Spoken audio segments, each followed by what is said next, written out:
going to start out really heavy, I think. Maybe not, but it's big. It's big like those emotions.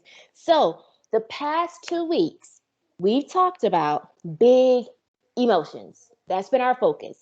We started with identifying our own emotions, and then last week, we talked about being able to identify others' emotion. When we watched that Pixar video and you had to take the time to kind of figure out which one of these was the emotion that the little girl was displaying, we called all of that big emotions. So sometimes those big emotions actually can contribute to us feeling stressed. Okay, so who knows what stress is? If you know what stress is, go ahead and for me use the raise hand feature. Just raise your hand, put it up, and I'll call on you, and then I'll have you to unmute yourself. And I just want to hear what your words are. How would you describe stress? So I'm going to go ahead and call on Alex. Alex, unmute yourself and let me know what is stress? Can you hear me now? Yes, I can. Okay, so well, stress is kind of I don't know, like a feeling, emotion, like you've been talking about, like when you want to get something done, but I guess you're not sure what you're doing. You have something in the way of it, and you just kind of get anxious. Mm. Um, and some people have like sometimes people get sweaty palms or they start shaking. So different things can come with stress. Oh, I love how you defined it. I love that you gave some attributes of how the person would feel, the body's response, sweaty palms. You feel agitated, you want to stand up, you can't sit still, you're nervous, various emotions are all kind of flowing through your body at one time. Jose, I see Hmm. your hands.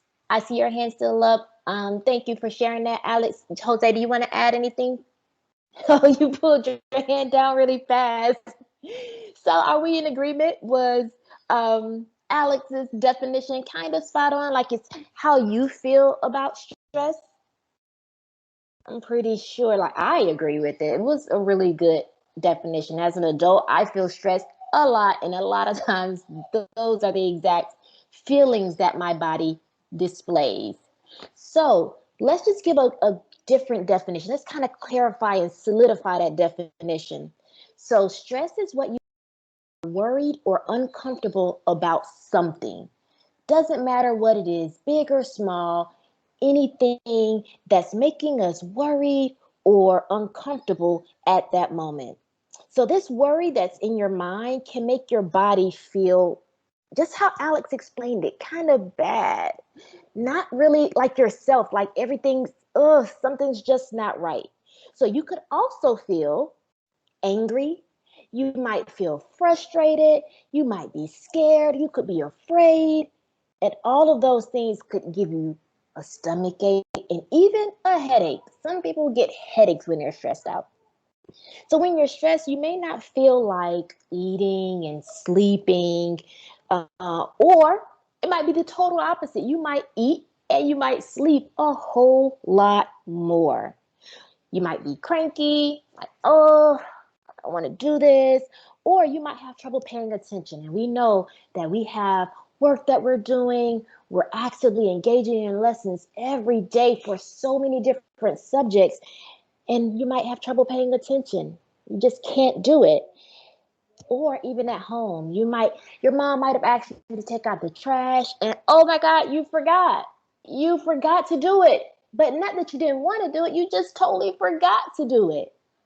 So, all these things are actually signs of being stressed. And I see Michael's like, it's just the adulthood and the hard part of life. It is. It is a part of life. But you know what? We can also manage that. Think back to those colonists that we've been talking about in social studies. Remember, they just settled in North America. They're all landing, they're meeting Native Americans, but they've never been here before. Do you think that they might have been stressed? What are some things that might have stressed the Native Americans and colonists out in that settlement of North America? Go ahead. I see everybody's hands up. I think it's from our last time. You can put your hand down unless you would like to share anything, any example, thinking about those new colonies and all of that. What kind of stresses might they have been under? So I'm going to go ahead and call on Michael. Go ahead and unmute your mic and share out for us, please. Some of them could, wait, can you hear me first? I can hear you. Yes, I can. Okay, probably some of them was scared if they were attacked. Say that one more time. They would probably stressed out, or probably scared if they were going to start attacking, but they couldn't leave them. And if you're not a person that especially attacks a lot, you know when they like to attack. Yes. So they might have been really stressed and scared because they had no idea what was really going on. Jose, I see your hand up. Thank you for sharing that, Michael. Jose, can you share? They're probably stressed about language and the lack of food that they have. Oh, that's a different way to look at it, the language and the lack of food. Because when they first landed, they weren't quite sure how to survive. And they couldn't really speak to the Native American because they were speaking an entirely different language. So that would have been a level of stress. I love your example for that. Thank you so much, Jose. Bryce, I see your hand is up. Well, I think that they were stressed because they had taxes from Britain that they needed to pay, and of course, taxes, just taxes.